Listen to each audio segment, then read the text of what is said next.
आजाद भारत का ये नेता जो 1940 में पूना के एक छोटे से कस्बे बारामती में जिनकी पैदाइश हुई और जिनका सफर शुरू हुआ 1967 से, जहां से उन्होंने पहली बार एमएलए का इलेक्शन जीता। लेकिन शायद किसी को ये नहीं मालूम था कि आने वाले 10 सालों के बाद भी 1977-78 के अंदर वो सितारा, वो लीडर, वो नेता इस महाराष्ट्र का सबसे कम उम्र चीफ मिनिस्टर बनेगा। ये भी नाम जो है शरद पवार साहब। हिंदुस्तान के अंदर बहुत सारे नशीब व फराज को देखते हुए शरद पवार साहब ने सियासत की वो बाजी भी खेली।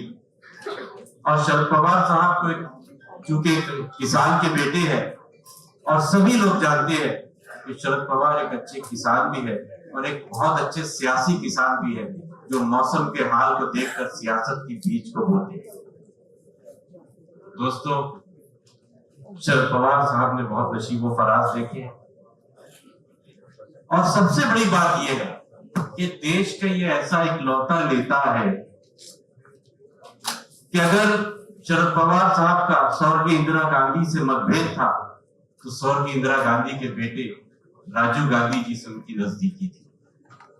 उसी तरह देश के पूर्व प्रधानमंत्री चंद्रशेखर जी, मुलायम सिंह जी और दूसरे दिग्गज नेताओं से जो कि विपक्ष में थे और शरद पवार से उनके मधुर संबंध उस वक्त भी थे और हमेशा रहे। ये भी इतिहास का एक ऐसा भी अध्याय है कि महाराष्ट्र के अंदर जिस भारतीय जनता पार्टी की सियासत को जब भारतीय जनता पार्टी सत्ता के गलियारों में अपना धूम मचा रही थी तो सत्ता की थाली को उनसे छीनकर उनसे अलग कर दिए।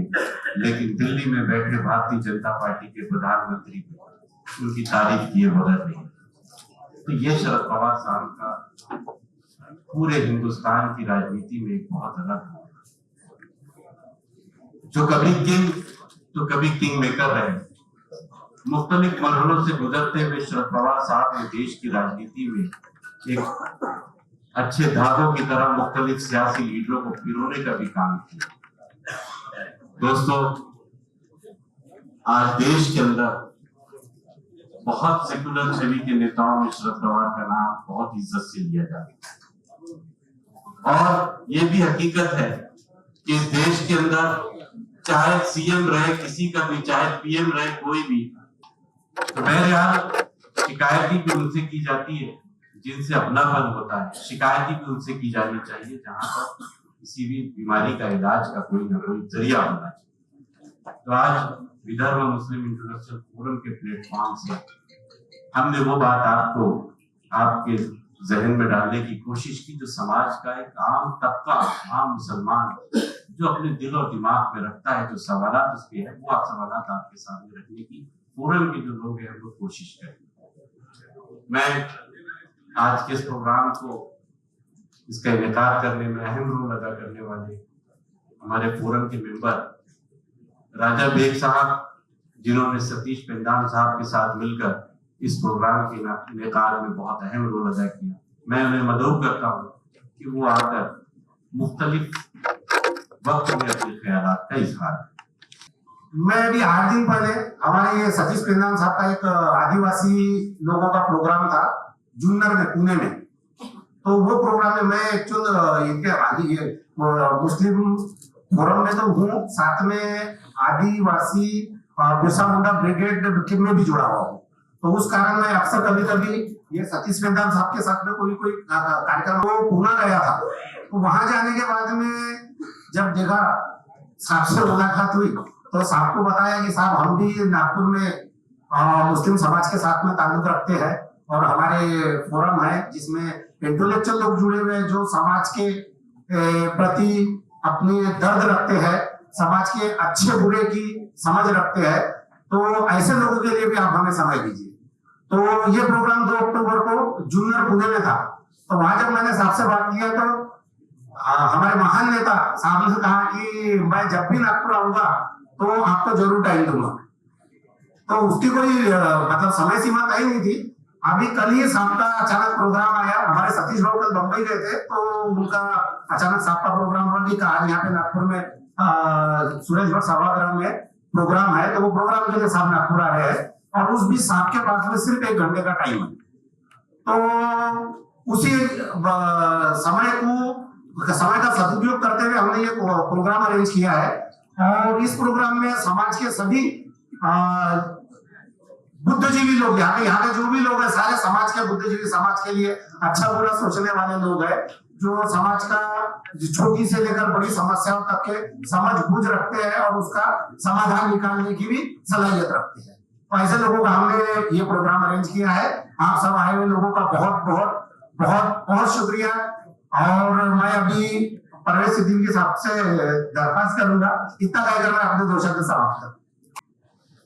मुझे बताते हुए खुशी हो रही है कि 20-25 साल पहले विदर्भ के पूरे 11 जिले के शिक्षा क्षेत्र से जुड़े हुए, विधि क्षेत्र से जुड़े हुए, सामाजिक क्षेत्र, राजकीय क्षेत्र, कोई भी पक्ष के हो, जो शिक्षित है, उच्च शिक्षित है और समाज के समस्या को समझ सकते, समाज की प्रति उनको दर्द है, ऐसे लोगों ने मिलके विदर्भ मुस्लिम इंटेलेक्चुअल फोरम की स्थापना की। विदर्भ मुस्लिम इंटेलेक्चुअल फोरम ये मुस्लिम समाज के शैक्षणिक, सामाजिक, आर्थिक एवं राजकीय प्रश्नों को उजागर करके, सिर्फ प्रश्न बताकर ही नहीं, समस्या बताकर ही नहीं, उसका हल क्या है। मैं पवार साहब को कहना चाहूंगा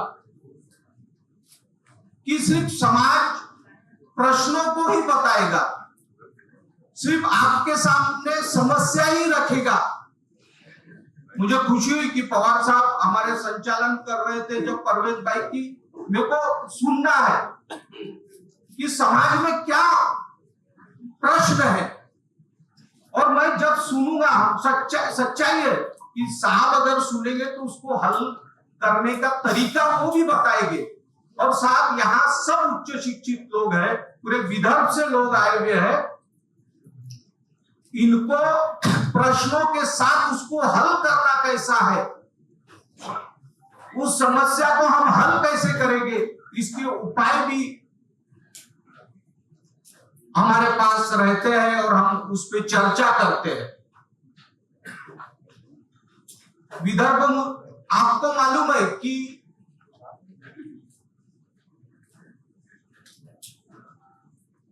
सच्चर समिति जब स्थापना हुई थी और सच्चर समिति की रिपोर्ट देश के सामने आई, तो देश के सामने और समाज के सामने सही मानों पे मुस्लिम समाज की सामाजिक, आर्थिक, शैक्षणिक समस्या ही नहीं, उस समाज को एक आईना दिखाया गया और उस आईने के आधार पर मुस्लिम समाज आज कहां है, इस पे सोचने को हमको मजबूर किया गया। साहब, हमारे परवेज भाई ने कहा कि हम ऐसे ही लोगों को यहाँ पे बुलाते हैं कि जो उस समस्या को समझे और उसका समाधान भी करके दे।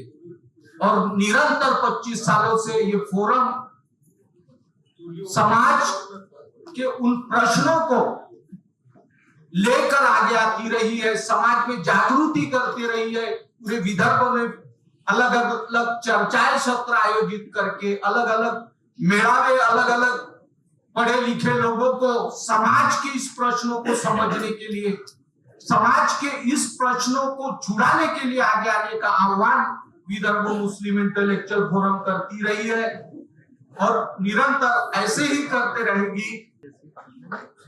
आप तमाम को ईद मिलादुन नबी की पेशगी मुबारकबाद हम लोग कल मनाएंगे। फोरम क्या काम करता है, अभी मुझसे पहले परवेज सिद्दीकी साहब और डॉक्टर शकील सत्तार साहब ने। फोरम एक फोरम है जो एक ऐसा स्टेज अवेलेबल करा देता है जहां कम्युनिटी अपने प्रॉब्लम्स रखे और देश के नेताओं से उन प्रॉब्लम्स पे सॉल्यूशन ढूंढने की एक रिक्वेस्ट है। तो आज मेरी जिम्मेदारी है कि मैं भारतीय मुस्लिम कम्युनिटी जो है वो जो प्रॉब्लम्स फेस करती है वो सामने आपके रखूं। प्रॉब्लम सब जानते हैं, लेकिन रखने की जरूरत क्यों पड़ी? तो सर उसकी जरूरत इसलिए पड़ रही है कि अगर आज हम मेन स्ट्रीम मीडिया को देखें तो प्रॉब्लम यह है कि मुसलमान खाता क्या, प्रॉब्लम यह है कि हमारी बच्चियां किन कपड़ों में स्कूल कॉलेजेस में जाएंगी, किसमें नहीं जाएंगी। प्रॉब्लम यह है कि मैं अपने घर में किस पद्धति से पूजा करता हूं। प्रॉब्लम यह है कि किसी पब्लिक प्लेस पर मुसलमान नमाज अदा करता है, वो गरबा क्यों नहीं करता। सिर्फ यही प्रॉब्लम्स डिस्कस होती हैं, जो रोजमर्रा के जीने मरने के प्रॉब्लम्स है वो डिस्कस ही नहीं होते, और वो बात हम आपसे करना चाहते हैं। तो सबसे पहला प्रॉब्लम जो हर भारतीय की तरह एक भारतीय मुसलमान भी फेस करता है वो है एजुकेशन। आर्टिकल 30 लिंग्विस्टिक और रिलीजियस माइनॉरिटीज को अलग रखता है क्योंकि उनकी जरूरतें अलग है, इसलिए भारतीय मुसलमानों की भी कुछ जरूरतें अलग है, इसलिए एजुकेशन में उनके प्रॉब्लम्स भी दूसरों से कुछ ज्यादा है। सर आपसे यह बात छुपी नहीं है, आपको ऐसे ही हम लोग जानदार राजा नहीं कहते हैं, आपसे यह बात छुपी नहीं है कि भारत में मुसलमान तबका 90% सरकारी स्कूलों पर डिपेंडेंट है या गवर्नमेंट ग्रांटेड स्कूलों पर। लेकिन पिछले कई सालों में उन स्कूलों का अपग्रेडेशन नहीं होने की वजह से सबसे ज्यादा इफेक्ट मुसलमान बच्चों पर। सबसे बड़ा दूसरा प्रॉब्लम है कि हायर एजुकेशन में रिजर्वेशन नहीं होने की वजह से हमारे बच्चे दूसरों से कॉम्पीट नहीं कर पा रहे, क्योंकि मुसलमानों का सब बहुत बड़ा तबका ये ओपन में आता है और ओपन की कम्युनिटी से उनको कॉम्पीट करना ये ऐसा हुआ कि किसी को 1 किलोमीटर पे खड़ा कर दिया और दूसरे को 0 पे खड़ा कर दिया और कहा कि अब 2 किलोमीटर के रेस में आप दौड़ो।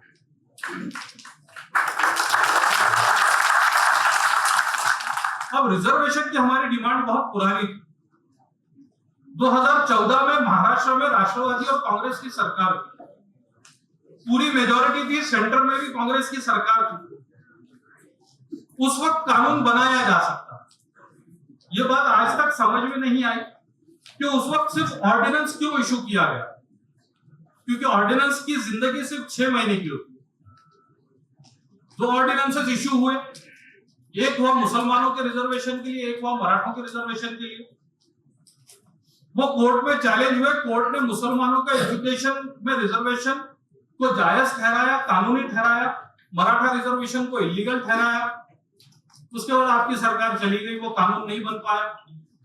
अगले आने वाली सरकार ने सिर्फ मराठों के लिए रिजर्वेशन किया, मुसलमानों के रिजर्वेशन के बारे में नहीं सोचा, जो कि कोर्ट ने लीगल ठहराया था, कॉन्स्टिट्यूशनल ठहराया था, और वो रिजर्वेशन आज तक के नहीं मिल पाया। आपकी सरकार फिर 2.5 साल रही, इन 2.5 साल में कोई चर्चा नहीं हुई। इस बात को नकारा नहीं जा सकता कि मुसलमान ट्रेडिशनली कांग्रेस और राष्ट्रवादी कांग्रेस का वोटर है। तो क्या यह हमारे साथ एक सौदा था कि आज हम ऑर्डिनेंस निकालेंगे, अगले इलेक्शन में आप हमको वोट दीजिए तो हम कानून बनाएंगे?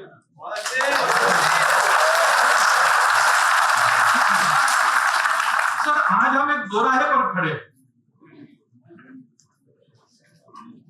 एक पार्टी है जो हमसे कहती है कि हम सेकुलर है, आप हमको वोट दीजिए, लेकिन 2.5 साल सरकार में रहने के बाद अभी कोई भी ऐसा डिसीजन नहीं हुआ जिसका मैं उल्लेख कर सकूं कि डिसीजन हुआ है।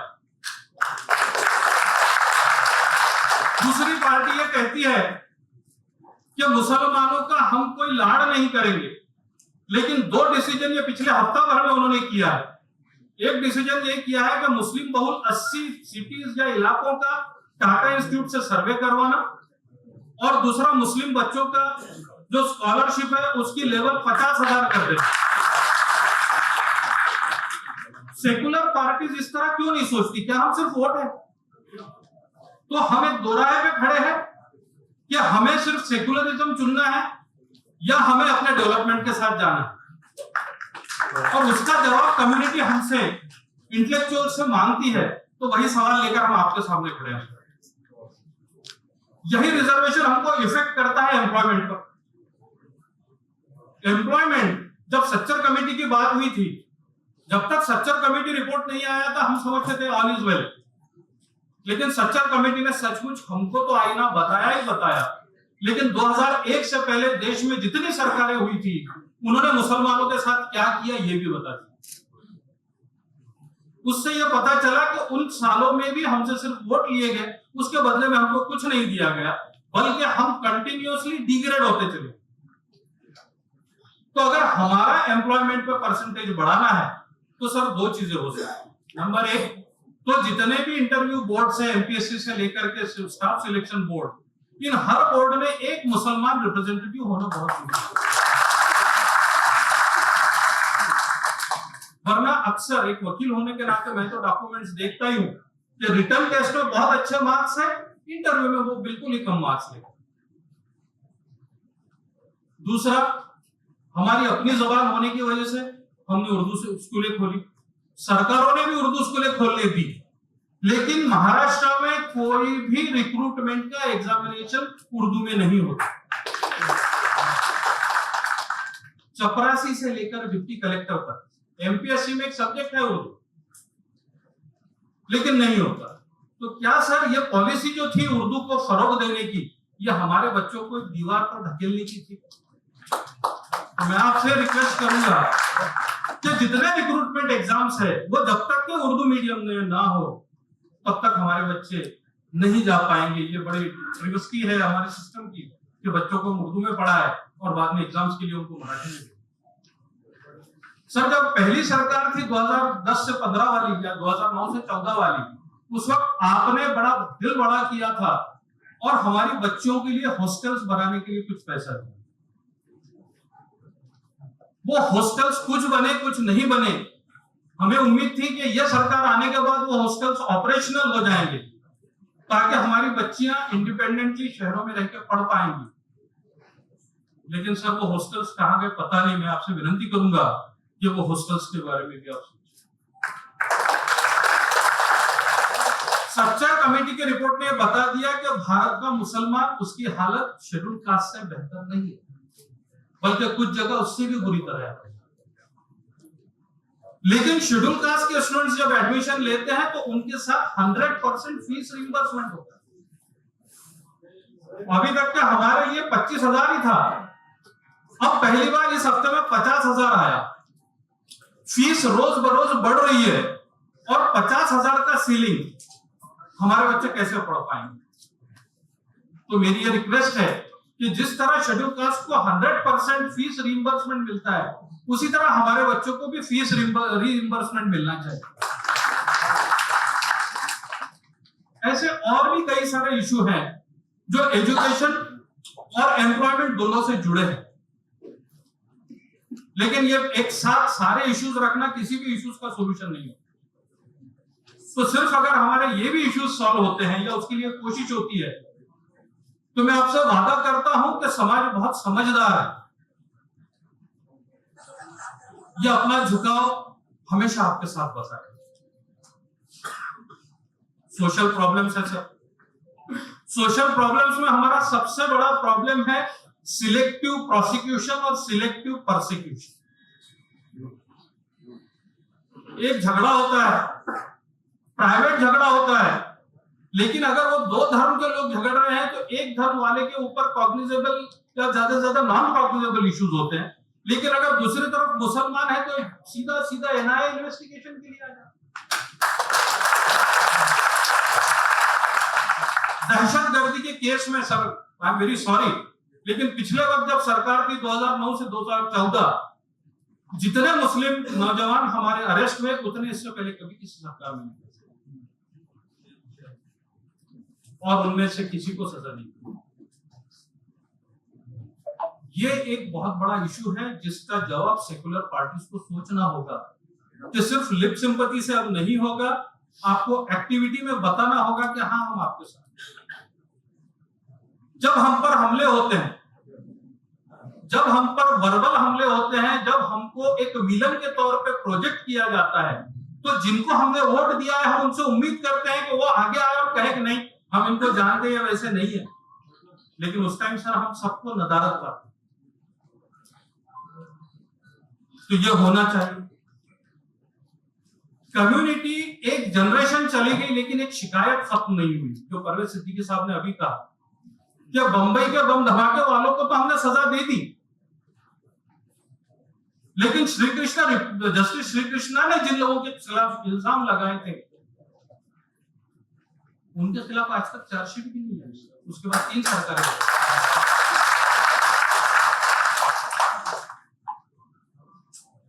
हमारे दूसरे सबसे बड़े प्रॉब्लम्स में प्रॉब्लम है वक्फ। एक प्रपोजल हुआ था कि इंडिया लेवल पर एक वक्फ का कैडर बनाए।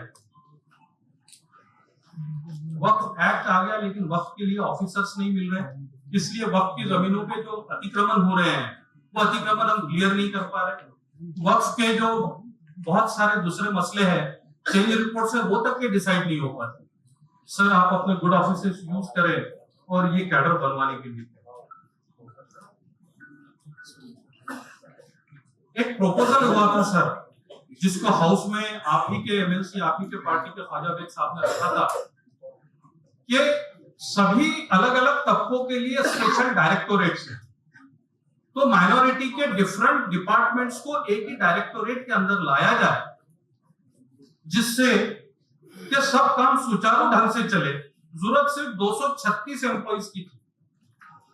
यह प्रपोजल 2010 में आया, वापस भेजा गया, 2011 में आया, वापस भेजा गया, 2014 में भी कैबिनेट के सामने आया और फिर से रखा जाए ये बोल के उसको आगे बढ़ा दिया गया और फिर से ये सोशल वेलफेयर डिपार्टमेंट के डायरेक्टोरेट के पास माइनॉरिटी चला गया। अब इसका इफेक्ट ये होता है सर, माइनॉरिटी एक बड़ा वाइड हमने बना दिया है जिसमें हमने मुसलमानों को लिया, क्रिश्चियंस को लिया, सिख को लिया, बौद्धों को लिया, ज्यूज को लिया और पारसीस को लिया। तो सोशल वेलफेयर में जाने की वजह से अगर हम स्कॉलरशिप की माइनॉरिटी की लिस्ट देखें तो उसमें तकरीबन 40% बौद्ध नाम हमको। ये एक फैक्ट है कि हमारे पास महाराष्ट्र में जो बौद्ध भाई हैं वो 9 बौद्ध भाई, जो 99% शेड्यूल कास्ट में है, उनके लिए शेड्यूल कास्ट का स्पेशल स्कीम्स चलती।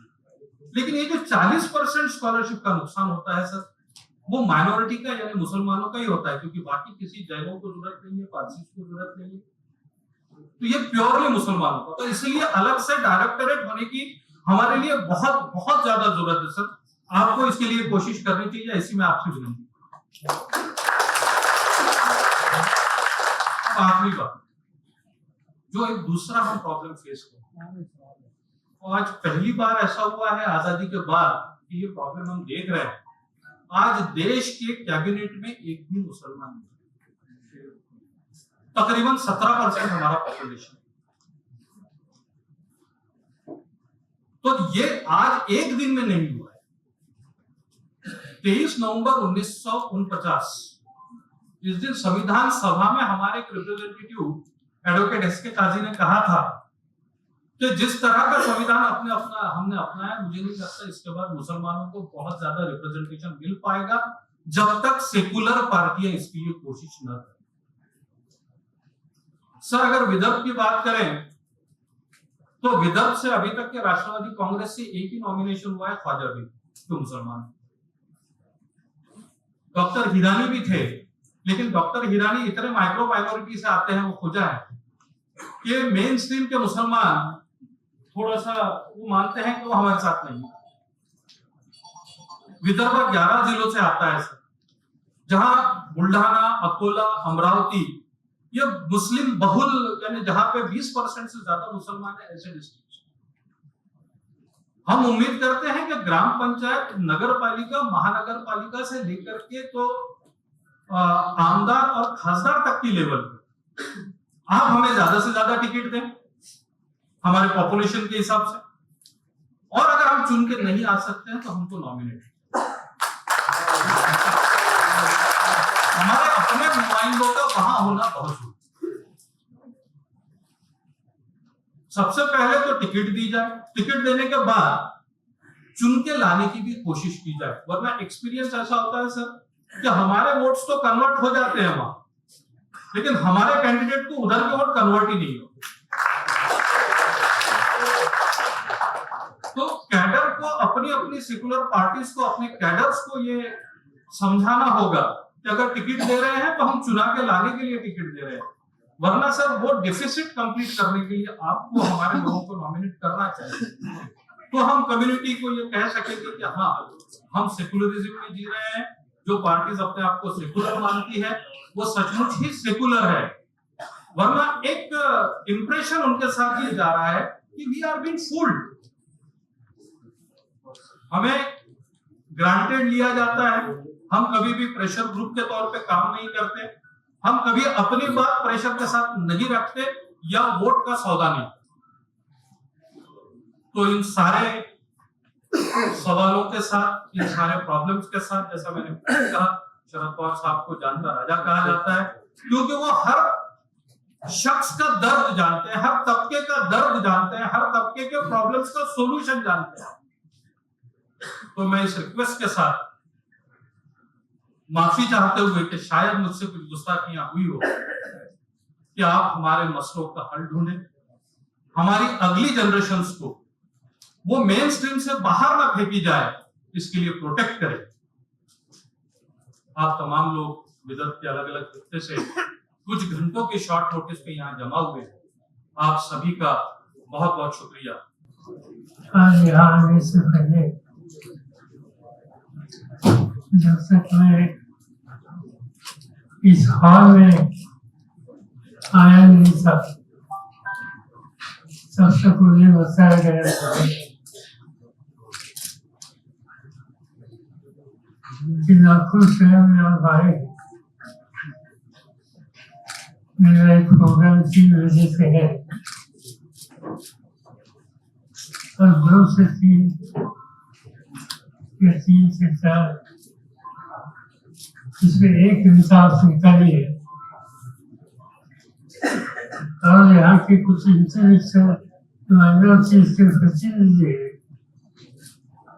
इन लोगों के साथ हम आपसे डिस्कशन करना चाहते हैं। मैंने कहा कि मेरे यहाँ के प्रोग्राम तय हुए,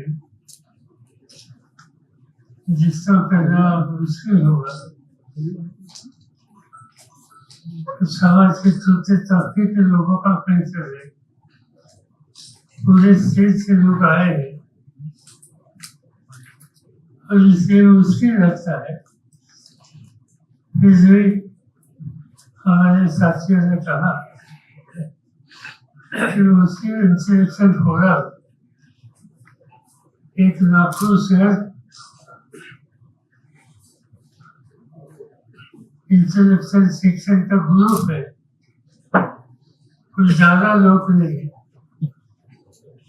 25-30 लोगों के साथ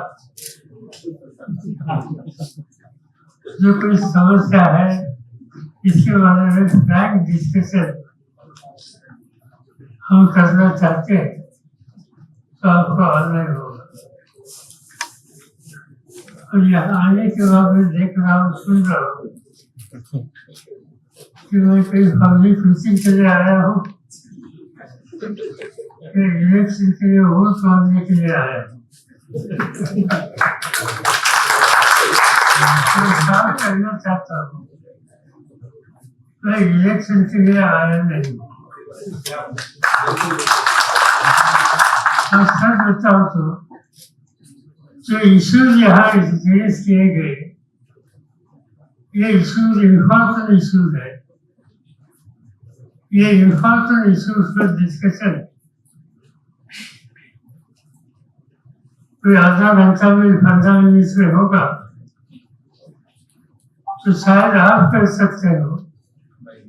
मेरी इंटेलेक्चुअल कैपेसिटी इतनी नहीं है कि इसके सब इश्यूज 15 मिनट में जाकर रिजॉल्व करने के लिए इसमें हिस्सा लें।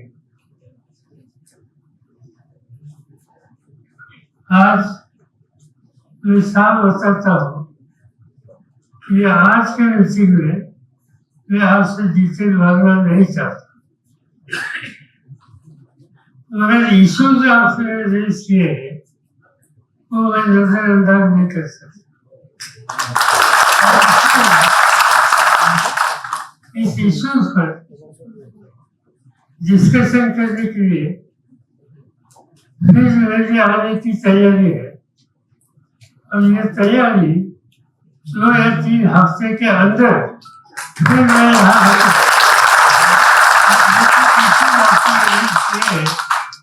इस पर आप लोगों के साथ बातचीत कर सकता हूँ।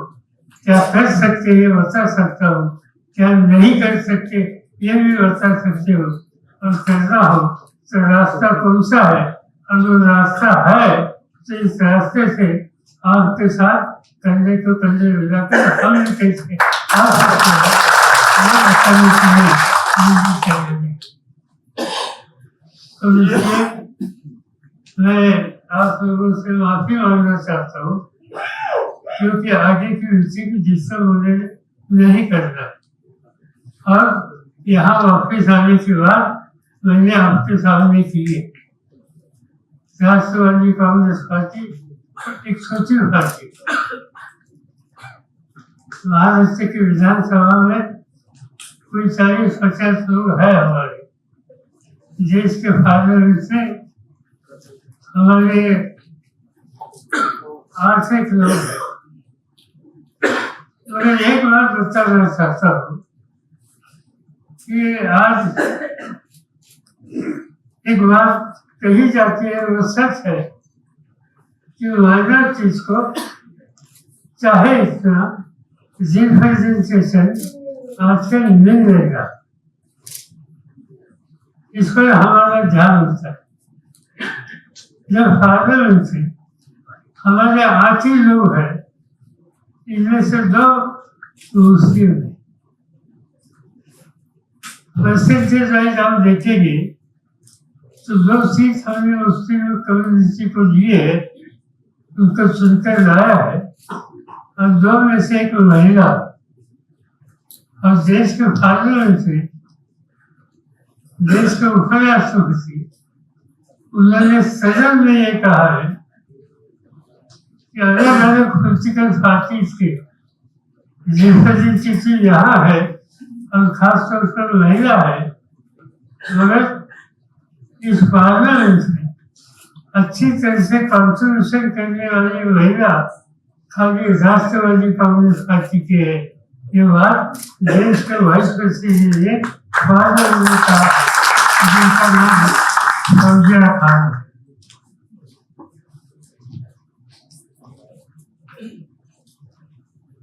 आज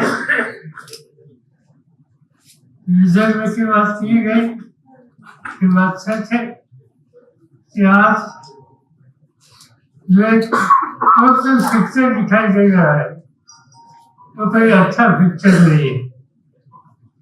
इसमें कुछ न कुछ करना होगा, दुरुस्त करना होगा। किस तरह से कर सकते हैं ये हम लोग बैठकर इससे रास्ता निकल सकते हैं। मेरा कहना एक ही है, 3-4 सेक्शन में हम ज्यादा कैसे ध्यान दे सकते हैं इस पर डिस्कशन हो सकता है। एक तमाम माइनर चीज को जो फीलिंग है, अगर फीलिंग है ये खाली फीलिंग नहीं, इसमें सच्चाई है कि आज इस देश का एक बहुत बड़ा हिस्सेदार होने के बावजूद उन्हें उनका जो शेयर है सभी सेक्शन में वो मिल नहीं रहा, वो कैसे दे सकते हैं, इस पर बात हो सकती है। कुछ कार्यक्रम भी मिलकर तैयार होकर के हम आगे जा सकते हैं। इसमें कौन से एरियाज है? एजुकेशन। एजुकेशन में कई लोगों के साथ इससे पहले भी हमने डिस्कशन किया था। हमारा चीज के कुछ लोगों का कहना था कि एजुकेशन में हम जिस लाइन पर जाना चाहते हैं, इससे हमारी नई पीढ़ी आइसोलेशन में अलग हो रही है या नहीं, इस पर सोचने की आवश्यकता है। उर्दू स्कूल में इसके खिलाफ नहीं है। उर्दू एक अच्छी जबान है। उर्दू समाज का एक तबके का उर्दू से एसोसिएशन बहुत सालों से पीरियड से आज है, वो हम नजरअंदाज नहीं कर सकते। मगर दूसरी बात इसमें है कि उर्दू स्कूल, उर्दू एजुकेशन, ये तो हम कंटिन्यू करना चाहिए, उसके साथ साथ जो उस राज्य की जो लैंग्वेज है वह हम कैसे नजरअंदाज कर सकते हैं। आप देखिए कि केरल में जाइए, आज केरल में माइनॉरिटीज का तबका कम नहीं है, महाराष्ट्र से भी ज्यादा। कई सेक्शन ऐसे हैं कि वहाँ माइनॉरिटीज को जो रिप्रेजेंटेशन में मिला है। मगर आप केरल की एजुकेशन सिस्टम देखिए तो वहाँ उन्हें उर्दू इसलिए नहीं दिखाई देती कि अन्य राज्यों में उसे दिखाने की है। और आप ये देखेंगे कि हिंदुस्तान में जो पढ़ाई में जो राज्य सबसे आगे है, यहाँ 91, 93, 94% लिटरेसी है, इसमें केरल का नाम आता है। और वह लिटरेसी कौन सी लैंग्वेज में है, इस बारे में हमें देखना होगा। और आज वहाँ की माइनॉरिटी इस स्टेट की जो लैंग्वेज है उसको ज़्यादा सहयोग देती है, इम्पोर्टेंस देती है। इससे उनको लाभ होता है या नहीं, इस पर आप हम लोगों ने सोचने की आवश्यकता है। एजुकेशन सबसे बड़ा इम्पोर्टेंट सेक्टर है। एजुकेशन के साथ साथ एक समस्या है बेरोजगारी। ये बेरोजगारी की समस्या खाली माइनॉरिटीज में है ऐसी नहीं, सभी सेक्शन में है। मगर ये देखते हैं हम कि अन्य अंशों में इसमें माइनॉरिटीज की जो नई पीढ़ी है उनका जुर्स आज मिलता नहीं। ये उनकी शिकायत है, ये शिकायत बराबर शिकायत है, इससे रास्ता निकलना ही होगा। आज जब गवर्नमेंट की सिलेक्शन की लिस्ट देखने के लिए मिलती है तो 50 कैंडिडेट सिलेक्ट हुए तो 50 में आबादी के हिसाब पर माइनॉरिटीज को वहाँ अपॉर्चुनिटी मिली है, ऐसे देखने की स्थिति वहाँ मिलती नहीं है। और इसमें कुछ न कुछ दृष्टि करनी होगी, सोच बदलनी होगी। सिलेक्शन करने के जो लोग हैं इनके सोच में कैसे बदल ला सकते हैं, इसमें हमें सोचना होगा और इससे रास्ता निकलना होगा। तीसरी बात एक है, कुछ न कुछ बिजनेस। आज महाराष्ट्र में देखिए, देश में देखिए कि माइनॉरिटीज अपना घर का कारोबार चलाती है, इसका मेन सोर्स कुछ न कुछ छोटे मोटे बिजनेस होते हैं, व्यवसाय होते हैं।